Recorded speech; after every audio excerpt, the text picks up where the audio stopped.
So just to give you a heads up, today is the third Sunday. In lieu of the third Sunday, it's going to be the extended homily with a discussion to follow. So he was a born loser, and I mean that literally. He was a born loser.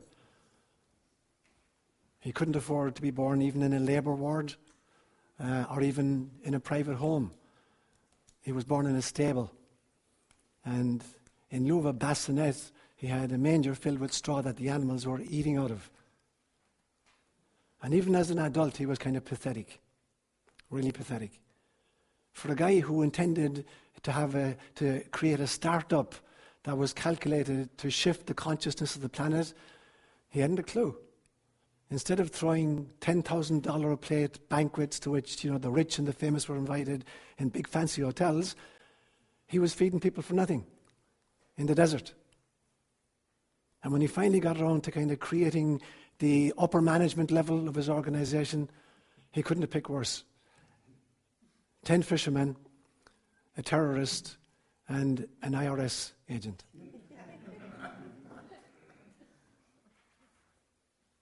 And today, in some senses, we're celebrating not his crowning glory, but his clowning glory. Let me give you the background to this story today. On this day, every year, there was a big feast in Jerusalem, and the population of Jerusalem went from typically about 40,000 people to about 1.25 million people, because Jews from all over the world would descend on Jerusalem for the feast of the Passover. And because there was a huge crowd there, the Roman governor, Pontius Pilate in this instance, would march in a great display of power. His army, his legions were stationed on the coast, but they would march in through the great western gate of Jerusalem. And Pontius Pilate would be riding on this huge big war horse, decorated with all kinds of tassels, and his legion accompanying him, with their body armor and their swords and their spears and their shields. And coming in from the eastern gate, at the opposite side of the city, is this guy riding on a donkey, dressed in a single robe that his mother wove for him, a seamless garment his mother made for him. And his disciples, not carrying armor or swords or spears, they're carrying shrubbery, and they're waving it at him. Anything more pathetic you couldn't imagine. That you're going to change the world, shift the consciousness of the world on a donkey with guys waving palm branches at you. So here you have the juxtapositioning of one of the greatest memes of all time, the magnificent Roman Empire that survived for 1,000 years. And it's this instance, I was going to say clashing, but clashing would give the impression that they're kind of equal forces. It wasn't clashing, they were meeting meekly. So you got the great might of the Roman Empire meeting the most ridiculous idea of all time, that you could change the world through love. And that's what I'm going to talk about for a few moments today. I'm just going to make 3 main points this morning. The first one I will call eating the leftovers. Secondly, I'm going to talk about an emotional meal. And then thirdly, the Eucharistic banquet. We live in a world and in a planet which is extraordinary. You look around us, the entire thing is recycled. In fact, our entire solar system, there's a little envelope that surrounds our solar system called the heliosphere, and it operates as a unit. It moves through space. It circumnavigates the Milky Way galaxy as a unit with this little membrane in place, keeping us together as a unit. And energy is recycled within that unit. Nothing ever is lost. And so, in fact, no matter where we land in the pecking order, whatever species we belong to, wherever we are in the kind of the food chain, every species feeds on the bodies of those below them and the byproducts of those below them and even the waste matter of those below them. And it goes right around. It's a circle. And so, for instance, we eat the bodies of other species. We kill goats and sheep and cows and we eat their bodies. And we eat their byproducts. So we drink their milk, or we steal honey from the bees, and we eat that. And we even eat their waste products. So, for instance, the most important food that we have as human beings is oxygen. And oxygen is the waste matter of the plants of the world. And we give out carbon dioxide, which is our waste matter, and that's the main food for the plant life in the planet. So nothing is wasted in this extraordinary scheme. I remember when I was building my house, I started building in 2004, and over the course of a few years, I put different sections in place. So the first thing I actually did was to create a septic system. And then the next year I did a water system, and the third year a solar system, and then I started building the house. So the first project actually was a septic system, because I'm totally off the mains. And when I sank the septic tank, I was advised to throw in a big chunk of meat that would start the process going, so that bacteria would then eat all the waste matter coming from the house. The bacteria would feed on it, and they would recycle everything that came through. So everything that was wasted in the house is recycled, and it is food for the bacteria. My dog Kayla, who's a voracious eater, she's a very discriminating palate, so she won't eat any rabbit poop which is more than 3 weeks old. But anything less than 3 weeks she'll devour with great relish. And so we're feeding on the bodies of species, we're feeding on their byproducts, and we're feeding on their waste matter.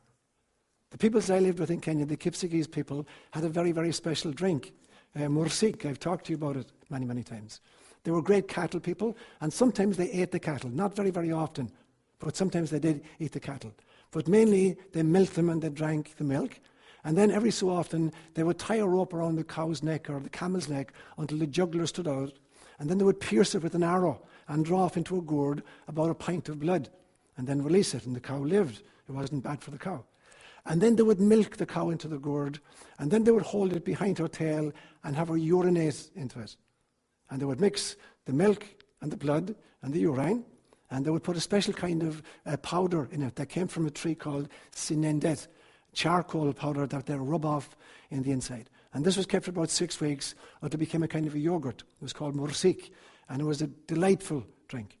So here for the Kipsigis, literally they were using everything, the waste matter, the byproducts, and the bodies of the animals. So nothing gets wasted in this extraordinary system that we have here on planet Earth.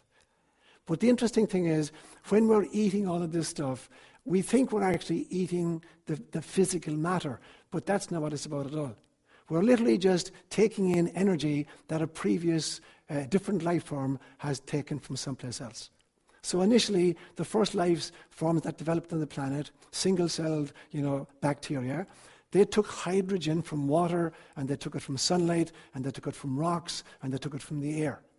And then at some stage, plants came onto the planet. And plants are able to take light from the sun through photosynthesis and convert it through chlorophyll into energy. And then the ungulates come along, the herbivores, they come along and they eat these plants. And what are they doing? They're taking the energy of this from the sun that the plants have managed through photosynthesis to convert into energy. So the plants took light and converted it into energy, and now the herbivores are eating the grasses and borrowing the energy that came originally from the light. And then the carnivores like ourselves arrive, and we eat the meat, or we eat sometimes the vegetation, and we're doing the very same thing. So we're taking the energy that the grasses took from the sunlight. And so it's just literally, it is the energy of our Father Son getting recycled constantly on the earth. So what we think, when we think we're actually eating physical stuff, we're actually taking aboard the energy of light from our Father the Son and from our Mother the Earth. That's my first point. So nothing gets wasted in this extraordinary feast. The second thing is in emotional eating. You heard about emotional eating, that people eat, just because they're anxious or whatever. The truth is, we're not just physical beings that have to feed our physical bodies. We also have emotions. The mammals created emotions 245 million years ago. And so it is very important for us. We have to learn how to feed our emotions as well. Feeding the body is not enough. And so a little baby, when I watch a little baby breastfeeding with his mother, it's not that there's a transfer of milk from a nipple to a mouth. That's not what's going on there. That's only kind of parenthetical to what's going on. There's a transfer of love. There's a total expectation on the part of the child that he will be cared for and loved and cherished. And there's the total commitment on the part of the mother that indeed she will provide for this little child's needs, all of these needs. And so the child is feeding not so much on the milk of the mammy, he's feeding on the love of his mother. And so he's been nourished energetically and emotionally by the love coming from his mother. The same thing happens as with any of our friends, those who support us and those who love us unconditionally. We're literally feeding on the emotional energy that they're radiating to us.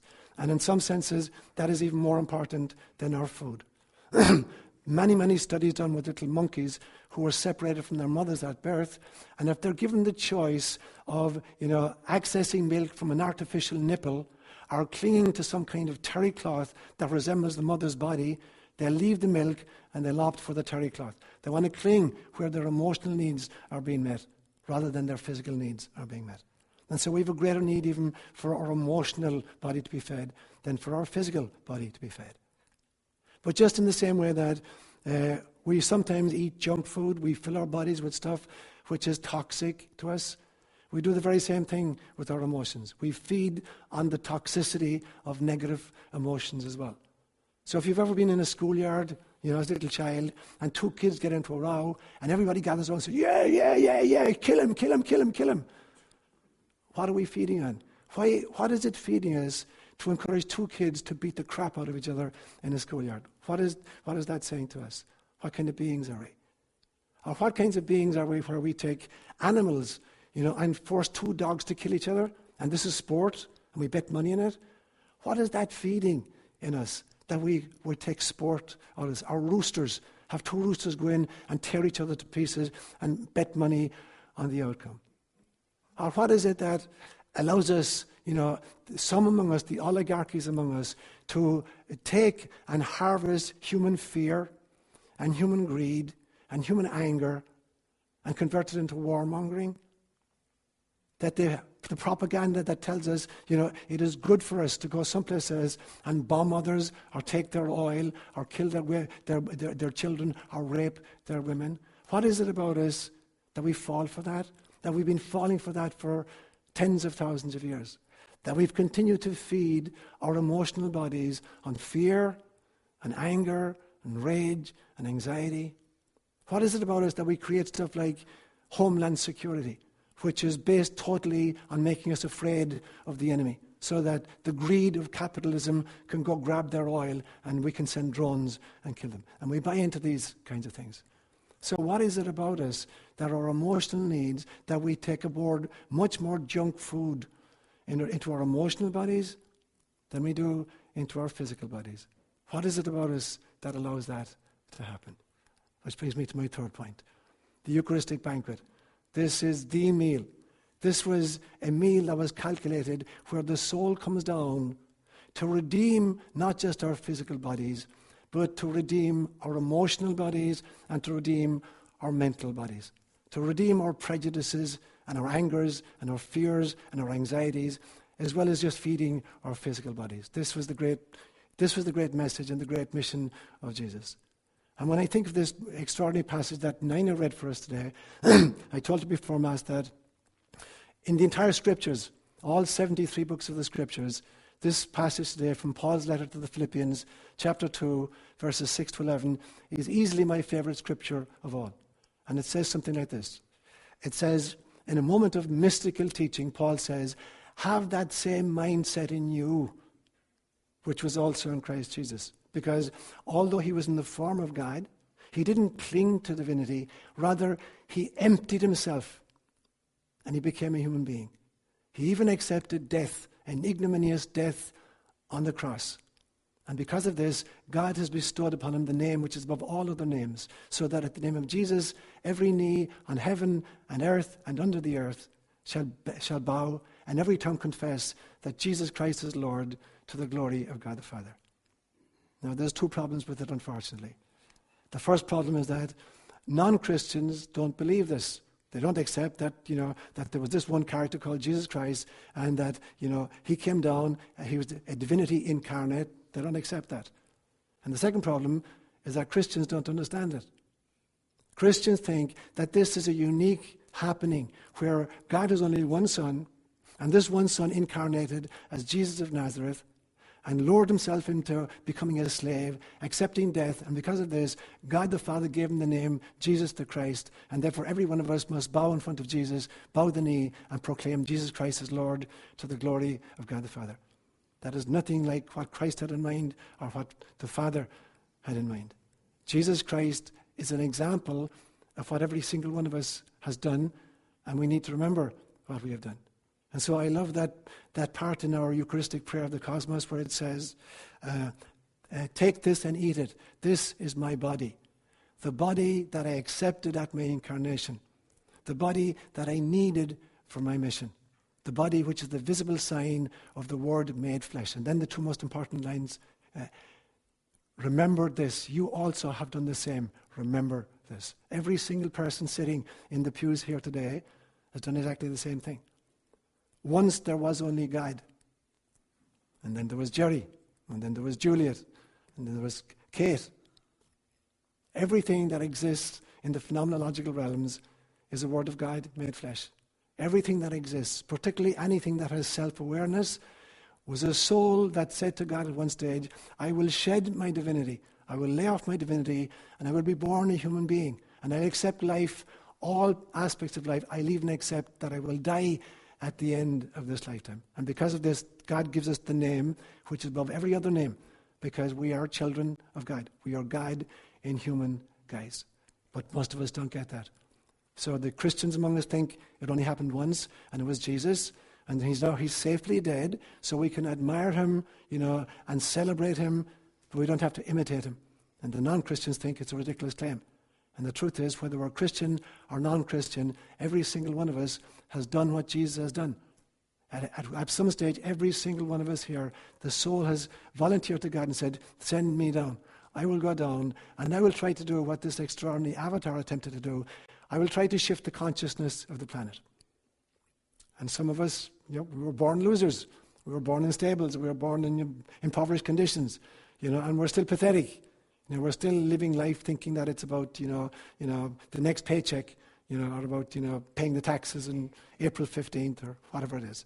Not knowing that we came down specifically, as Jesus came down specifically, to shift the consciousness of the planet, to move us from greed and fear and feeding the emotional anger and anxiety inside us, and instead of that, feeding the love and the compassion. Every single one of us is meant to be the mother of God, just like Meister Eckhart said. Every one of us is meant to take a little baby on our breast and feed it love and compassion and nurturance. Every single one of us is meant to take the entire planet, and to feed the planet. I had a really, really powerful vision some years ago. I've shared with you a few times. It was a vision of seeing a pregnant woman, very, very pregnant woman, really, really pregnant, huge, out like this. And I'm watching at her silhouette, huge big belly. And then I can see right into her belly, and I can see that the mother is the universe, and the baby inside is planet Earth. But instead of there being just one umbilical cord connecting the mother to the baby, there were 7 billion different umbilical cords. And I noticed at some stages the mother, the universe, looked really, really vibrant and alive and vital. And sometimes she looked really wan and listless. And I could see that there was liquid flowing through these 7 billion umbilical cords. And you know that the purpose of the umbilical cord is twofold. It brings nutrients from the mother into the baby, and it eliminates waste matter on behalf of the baby through the mother's bloodstream. And so as I watched, I could see that whenever the liquid in these umbilical cords was clear, the mother was vibrant and alive. And when it was gunky and dark and mixed up, the mother was really wan and listless. And I was told in that particular vision, the liquid that's flowing through the umbilical cords are your thoughts, your words, and your actions. And when there's a critical mass of clarity, of pristine thinking and loving thoughts and compassionate actions, then the universe itself is alive and it is vibrant. But when there's a preponderance of anger and fear and anxiety flowing through the system, the mother herself is wan and listless. And that is our function. That is what we really celebrate today. To celebrate an event that happened 2,000 years ago is to miss the point completely. If we are not attempting to do in our times what Jesus tried to do in his time, then celebrating Jesus' life is just like going to a movie and enjoying a movie for 2 hours and then coming out and going back to business as usual. Every single one of us is a word of God made flesh.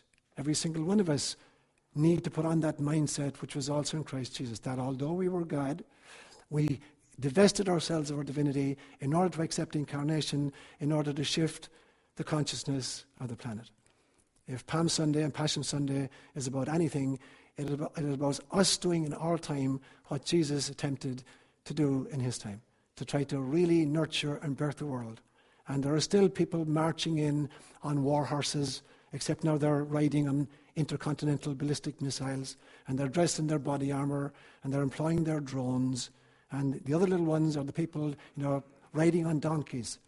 But it was the donkey rider that will be remembered. Nobody would have ever heard of the name Pontius Pilate 100 years after his death if it hadn't been for the guy called Jesus. And so it is not the warmongers of 2013 who will be remembered in 100 years' time. It's the little people banding together, creating a planet in which Christ consciousness becomes a reality. Okay.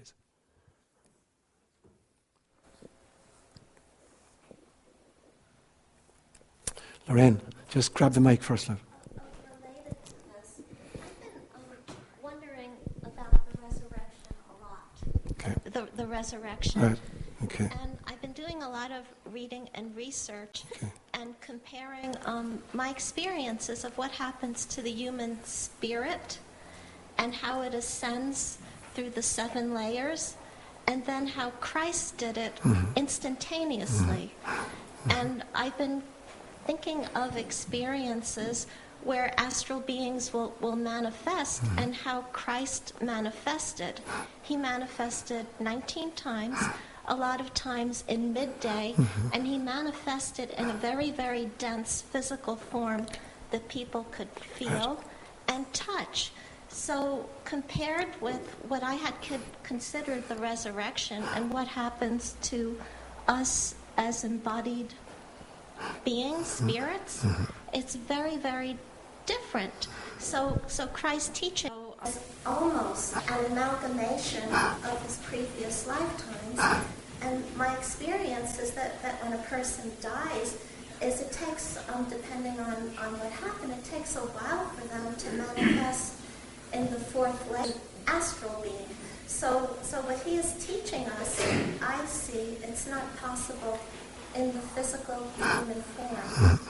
I'm just talking about the metaphysics. And then one other thing that I don't understand is that in an experience that I had, I was told specifically that the human soul is a heliosphere, and I've never completely understood that. Okay. So we start with the last piece and then comment on the first piece.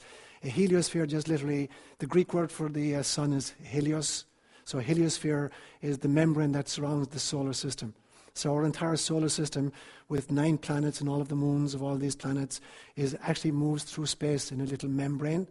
And this membrane protects us from particular kinds of radiation, coming from other parts of the galaxy and the universe. And normally it keeps all that kind of foreign matter out of the system. It acts almost like an immune system for the planets. Now, occasionally, we will move into some parts of the Milky Way galaxy, which is producing some kinds of waves that the heliosphere cannot protect us against, and that will affect the magnetic shifts of the planets and of the sun itself. So the heliosphere itself is a membrane that's holding together the family of the planets. So if you think that the soul, in some senses, is a heliosphere, so the center of a heliosphere is the sun, and the sun represents consciousness. And so the heliosphere, the soul, represents, that membrane of uniqueness that surrounds the consciousness as it gets embodied in a particular life form. So it's the entire constellation of gifts and levels that are held together, and regarded as the self. So to come to your first part then, how does that affect the notion of resurrection? We come from a very literalist mindset in the West. And we think that the resurrection of Christ means that if you were to look at all the 50 trillion cells that Jesus had in his body 2,000 years ago, that somehow all these have had a kind of a class reunion. and they come back, and now they're all there together. But we know, in fact, that we're shedding our molecular structure on a regular basis. In the 2 hours that we will spend here together, literally, we will share literally millions of molecules of matter with each other. So we can't be our physical structure. The physical body is just a snapshot taken of an evolutionary process. It's as if you were to stop a movie and take a photograph of a particular part of the movie and think you've captured the movie. You haven't captured the movie, you've captured the scene in the movie. So at any one stage, all you can say is that the physical body I'm wearing right now is not the one I came in with at the beginning of the procession, and it is not the one I will leave with at the end of Mass. It will move.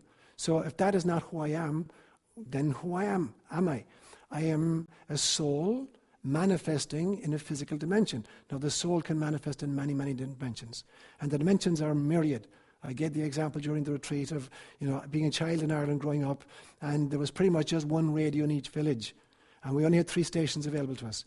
There was Radio Éireann, which was the Irish Broadcasting Authority, and there was BBC, the British Broadcasting Authority, and there was Radio Luxembourg. And they were the only 3 stations we could get.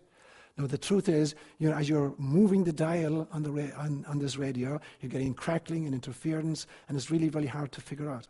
Now, the truth is, when you look at, even with our scientific instrumentation, although we know that, waves exist, the electromagnetic spectrum exists all the ways from gamma rays and X-rays, all the ways through to heat waves, TV waves, radio waves, long wave and short wave radio. There's this huge spectrum of electromagnetic activity, but our sensorium picks up about 0.0001% of it.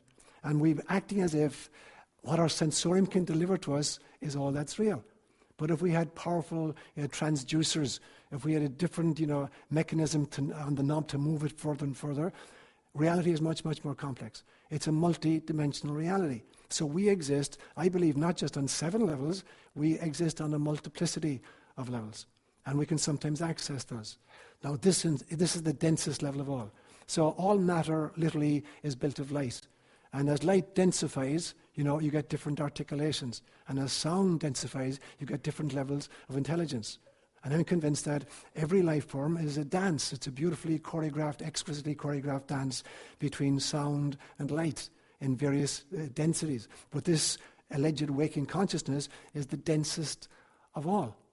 But there are many, many levels before that. And the resurrection of the body is the ability to play with light and play with sound and to manifest at any level of density. And so, for instance, Christ could come into a room where the doors were locked. Very simple, because he temporarily adopted a density, which was less dense than the walls, and just the walls were porous, he just grazed through it. And then he manifests in a slightly more dense form, so he's recognizable to his audience. But for somebody who knows the system as well as he, an avatar like that, the ability to play with densities is child's play. And therefore to be able to manifest, demanifest, remanifest, is really, really simple. So resurrection has to do with switching our notion of what body means. Body is not the dense physical stuff.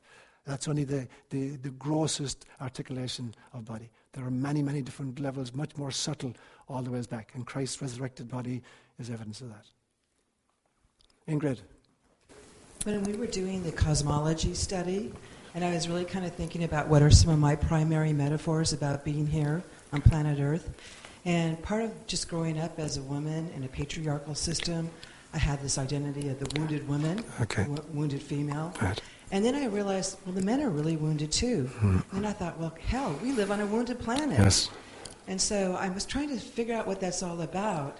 And then I got introduced to this concept of wabi-sabi love, about in the imperfection allows this light to come through in these amazing, miraculous ways. Beautiful. It reminds me a little bit of that fun quote, I'm not okay and you're not okay, but that's okay. I'd like you to talk a little bit about the wabi-sabi idea. Okay, so the not being okay is the very key. As souls on different dimensions, we are more and more okay and less unokay. But when we're coming down literally to transform and to redeem the planet. And so we're doing that with our physical bodies, we're doing this with our emotional bodies, we're doing this with our mental bodies. And so the great mission of souls who come to planet Earth is that they sign up for a planet which is really, really, really dense, There are dimensions in our universe which are far less dense, much, much more subtle, and it is much easier to operate, because the subtler a dimension is, the more thought responsive it is. You experience this yourselves at night. When you go to sleep at night and you dream, your reality is created by your thought patterns. You have no sensory input whatsoever. What you think becomes the reality. So you have a dream of which you're the producer, the director. You chose the locations, you made the costumes, you crafted the dialogue, you created the plot, and you played all the parts. So everything that's happening in the dream is in a response to thought forms that you're having. So when we step outside the physical, subtler realms are much more responsive to thought forms. But there are different kinds of thought forms. There are the thought forms create realities, but there are kind of idiosyncratic realities. If you're an explorer, if you're an intrepid and you think like other people don't think, then you create very different realities. If you're thinking like other people are thinking, then you're creating a consensual reality. And there are consensual realities on the physical plane and the non-physical planes. So the descriptions you get, for instance, of heaven or hell are consensual realities that are being crafted by thought forms. So, maybe 1 billion Muslims believe in a particular notion of the afterlife, then that becomes real. That becomes their experience of the afterlife, because the thought form, a consensual thought form, is created. 2 billion Christians have created a notion of heaven, and that's what they experience. It's a consensual notion of heaven created by a thought form. That's what you can experience.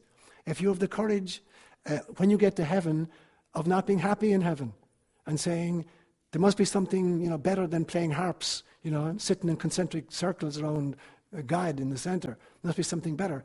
If you can think outside the box, you can create a heaven at a different level. So there are not just 7 levels of heaven, there is an infinite number of heavens. So if enough people think similarly about the next level of heaven, they will create a consensual reality in which that's actually true and that's their experience. So as people cross over, they will experience that level of the afterlife that they expect to find through the consensual reality of the denomination or the culture to which they belonged. And if you have the courage to think outside the box, you can think of a much more exotic and much more beautiful notion of heaven. Ultimately culminating in the realization that heaven is source. There is only source. And there is no need for separate identity whatsoever. And if you can think that hard, and are not afraid of it, that becomes what heaven consists of. And so we come down here to try to, through the imperfections of this very, very dense system, which is very, very non-thought responsive. It is very difficult on this dense plane to translate thought forms into physical reality. It takes a lot of people over a lot of time to do that. But we manage to do it. That's how cultures arrive. Cultures are thought forms from a huge bunch of people that have been revisited again and again and again with great intensity so that it becomes our reality model. But it's totally made up. It's just an agreement from a bunch of souls. When we have the courage to see the imperfections of what we've created and to think of different possibilities, and if enough of us do it, if a critical mass is reached, then there literally is there's a cultural shift into a different reality, even while we're on planet Earth. Yeah. Chris. Sorry, Tom and then Chris. So, Sean, I love your teaching of us that, if you will, Jesus is a great avatar who we have great reference for, and in effect, he showed us the greatest example to move ourselves towards Christ consciousness. So, drawing upon that, so I come back to my early childhood where I was instructed that prayer was an intercessory prayer, and my question centers around prayer. Yeah, sure. So.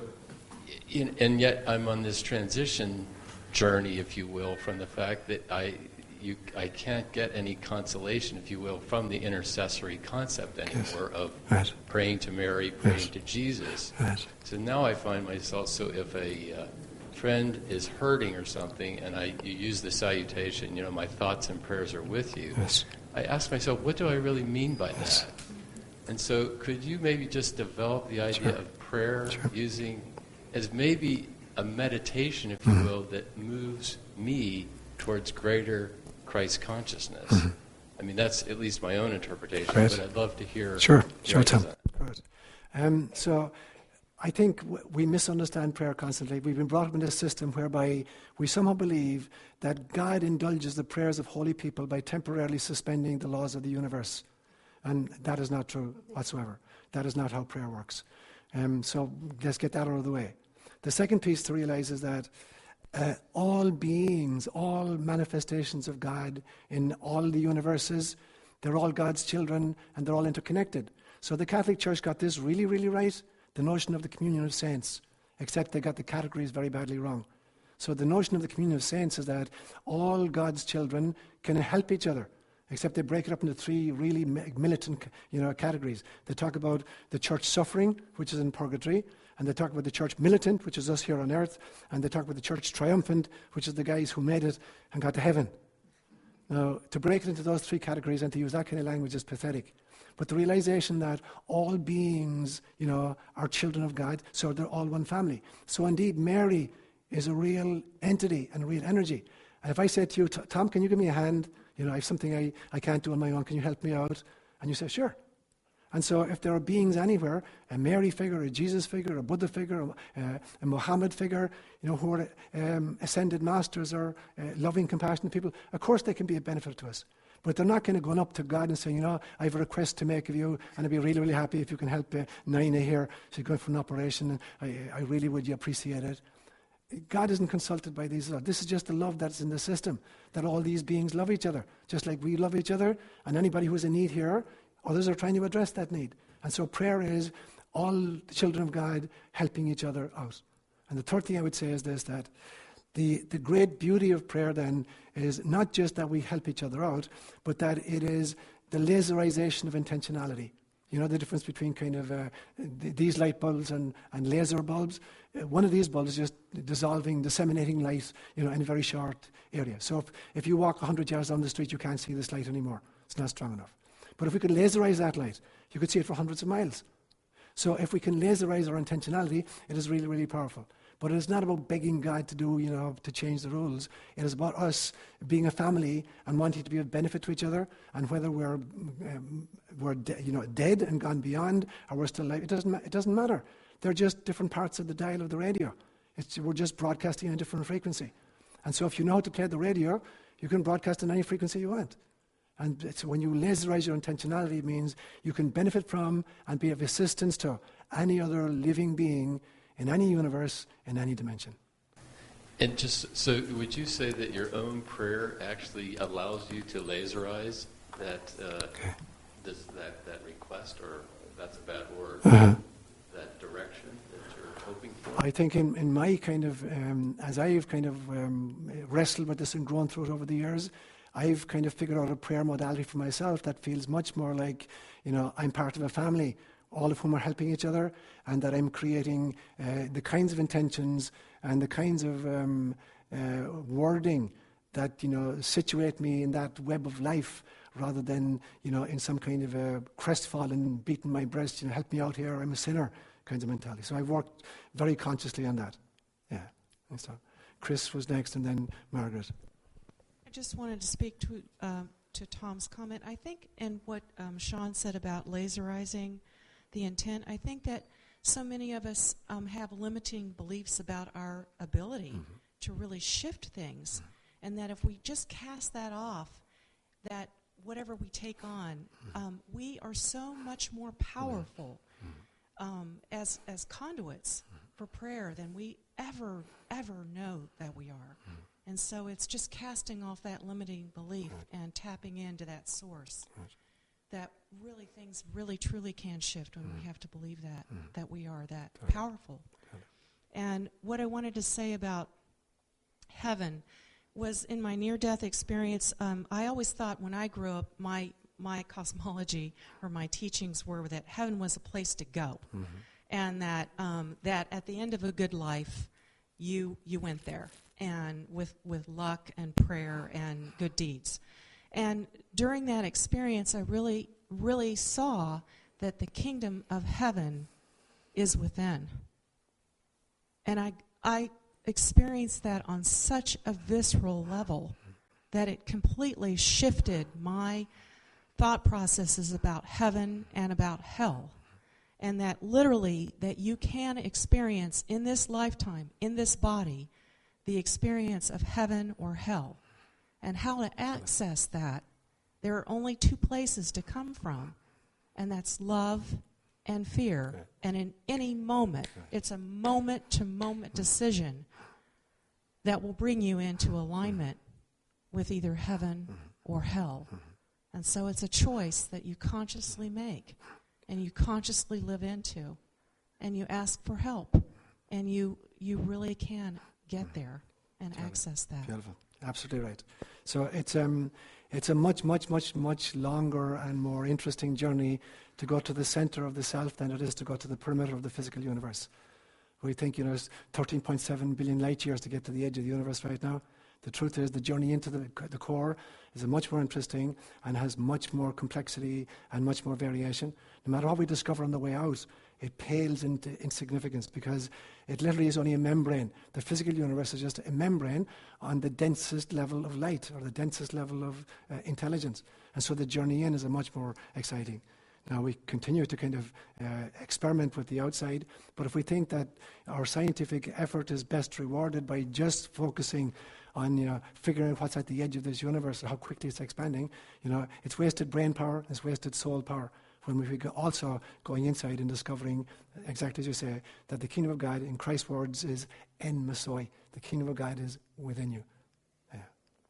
Who was that? Margaret was next. So I think cultivating some sort of quietness in your life allows you to recognize what we used to call in the St. Ignatius group, we used to call it the SIP, the St. Ignatius pause. That if you're quiet enough, you start to see as things come towards you that there are choices. And you become very conscious of which ones are going to take you further into alignment or which ones are going to separate you. And we did a lot of exercises in the evening of sort of discernment of what things in the day took me there, which things took me away.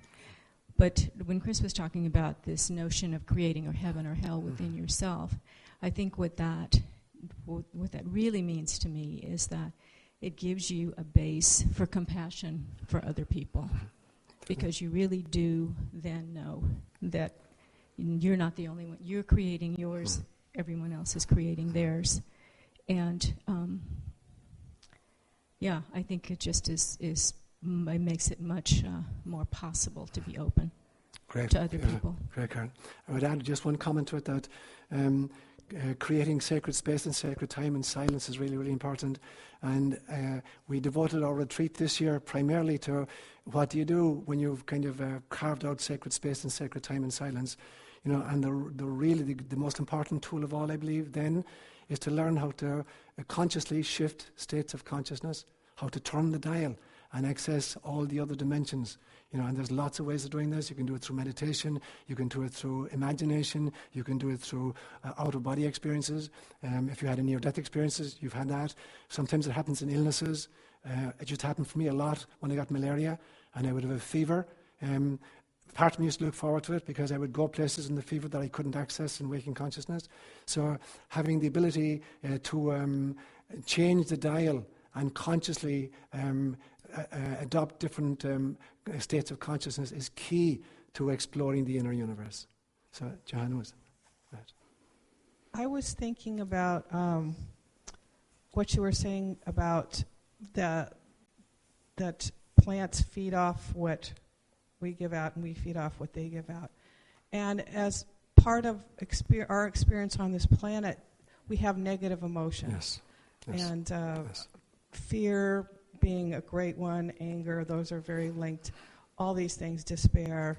So the ability to release them becomes important, and to know that there are actually things that are maybe recycling those emotions. And we're living in a society where that's being generated on purpose more and more and more. Mm-hmm. And then there's a possibility too, I think, in the certain teachings where they're saying we're going through a time where there's a great, there's pressures from without into our planet, trying to create more fear and anger. Yes. So as we are experiencing these things, at the end of the day, or you wake up in the middle of the night to try and release these things, can you kind of address that? And one can just just drive here from Half Moon Bay and almost getting 4 accidents, then you're whatever. Okay. Yes. or just the things that come into our daily life. Okay. So what becomes important for us, in the very same way that there is no such thing as waste matter in the ecosystem, that everything, the waste product of one species is the food of the other species. So the question is, what is the metabolic process through which the second organism makes food out of the waste matter of the first organism? And so by extension then, what would that look like for us? If we're surrounded by the propaganda of war and fear-mongering and anger creating, or even in interpersonal dynamics, if we encounter, rage or anger from other people, it's not that we take their anger aboard, it has to be transformed. The second organism has to have a technique to transform the waste matter of the other into food for itself. It doesn't just kind of gobble it up straight forward. There's very subtle mechanisms that make that happen. So what are the mechanisms that allow us to take the negative emotions of a culture or an individual and transform that? If I just take the anger aboard, I just get more angry. If I take the fear aboard, I get more fearful. So can I transform anger into love? Can I transform fear into compassion? If I can't transform what's coming at me, I'm just a victim as they are. And then we're just adding to the morphogenetic field. So it's about techniques, spiritual and psychological techniques that allow us, in a world of fear and anger and prejudice, not to say that that's okay, or to encourage it, but somehow to learn how to transform that. So there's a beautiful practice, for instance, within Buddhism, which is called Tonglen. You know that practice? It's a practice where you sit in meditation and you breathe in the pain of the world and you transform it and you breathe out love. It's not that you're becoming a kind of a sponge to take up all the negativity in the environment. If you do that, you're going to be in big trouble. But you have to learn how to take in what is, negative, transform it, and then give it out as a life form. So we have to not just absorb the pain of others or the kind of the fear of the culture, and just take it aboard. We have to learn the techniques whereby we transform that into compassion and to love for the people who are creating the fear and the perpetrators as much as we do for the victims of those systems. And at the same time, we have to learn how to, dismantle dysfunctional systems and disempower corrupt leaders. So I'm not saying that it's a question of just they're doing the best, leave them alone, they're fine. We have to try to dismantle and disempower, but to do it out of love, not out of fear and not out of anger. Yeah, Georgie. Sorry, okay. So George first and then Bill after. I get back to prayer. Okay. I don't believe that God interferes at all. Yes. Why should he help you? Because there's a group of people praying for you, and because I'm lost in the desert, he can't help me. But I do believe in prayer, and I believe in prayer in the sense of an energy. Totally. And when science is learning more about this energy. But so when I pray, I think about somebody to send them my energy to help them with what they have problem. That's brilliant, George. I mean, to use another example, is like take a lobbyist group. The fact that some corporations can afford to spend millions of dollars sending lobbyists to Washington to enforce their agenda, and that the Congress people are listening and they're being swayed by the money and the viewpoints of these, and then the rest of us get screwed. I mean, if that's the model of prayer that most of us seem to have operated. There's two boxers in a ring, and at the end of the bout, one guy says, "It was God who gave me the victory." So God's looking down and saying, I'm giving the guy in the red corner, I'm going to give him the winning. It's ridiculous. So, of course, it's the energy that flows between us. It's the loving energy. That's what the prayer consists of. So, back at the back. Something I've never been clear on is the difference between altered states of reality or subtle realms of reality and then just pure delusion. There's some who maintain that when you're on a hallucinogenic drug or even when you're dreaming at night, you're actually visiting some subtle reality that's not normally perceptible, but some of my dreams just seem so bizarre and senseless that they just seem completely false. I'm wondering what the distinction is. Yeah, that's a great point, Al. And the truth is, you find the very same thing in waking consciousness.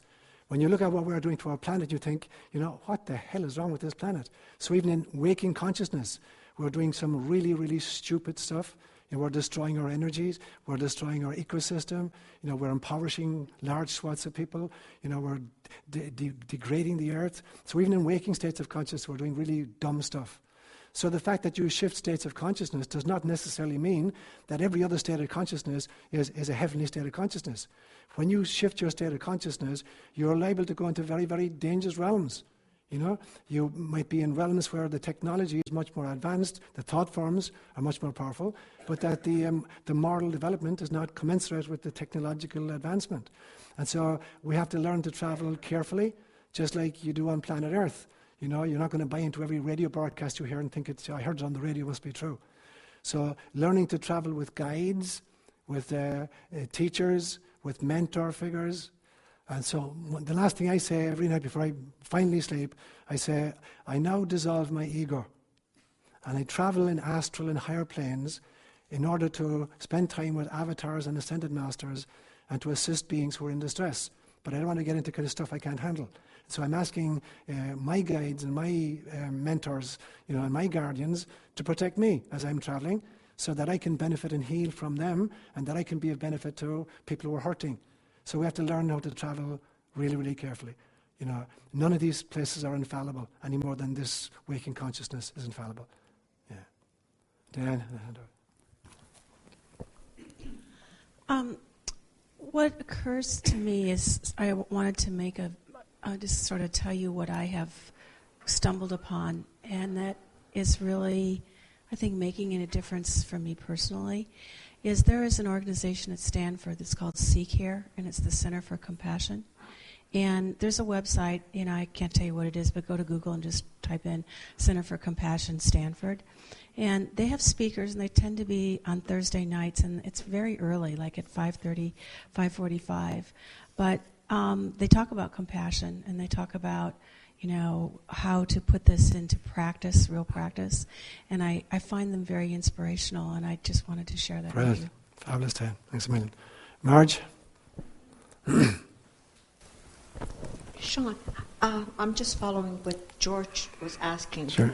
And he was in the desert, and there's no one to pray for him, and you're getting a lot of prayers. How are we going to help George in the desert? Who does that? I got a very simple answer to that, Margie. Margie Galdes does it with our list every Friday and Saturday morning.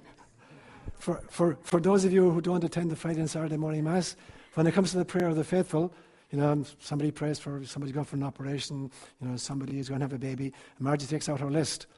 And for the next half an hour, I'm only joking, for the next 2 minutes, Margie reads out her list. And this is one of the most compassionate women I've ever met in my life. And then to make sure, to be sure, at the end of it she says, and I want to pray for all those people who have nobody to pray for them. So Margie is covering all the bases.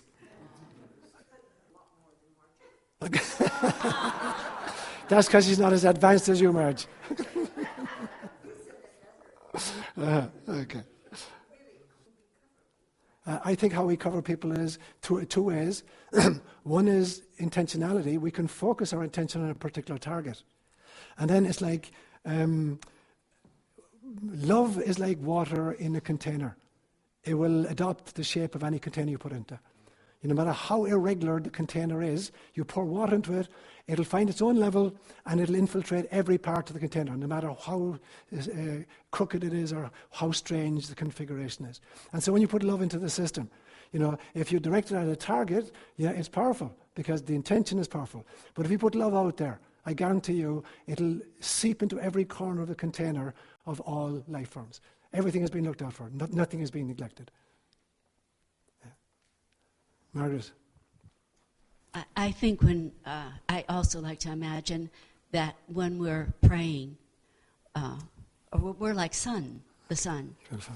And so and when we pray with any intentionality, mm-hmm. or even if they're just, we add to the prayer of the universe, then that light shines on people that we never in a million years thought of. Absolutely. Because it adds to that pregnant universe, Beautiful. earth Beautiful. Thing. And Beautiful. so we do that just by being aware. Totally. Thanks, man. That's beautiful, Margaret. Beautiful. How are we doing for time, Michael? About 11:18 now. Is that the end, or? Yeah. Thank you so much, guys. God bless you.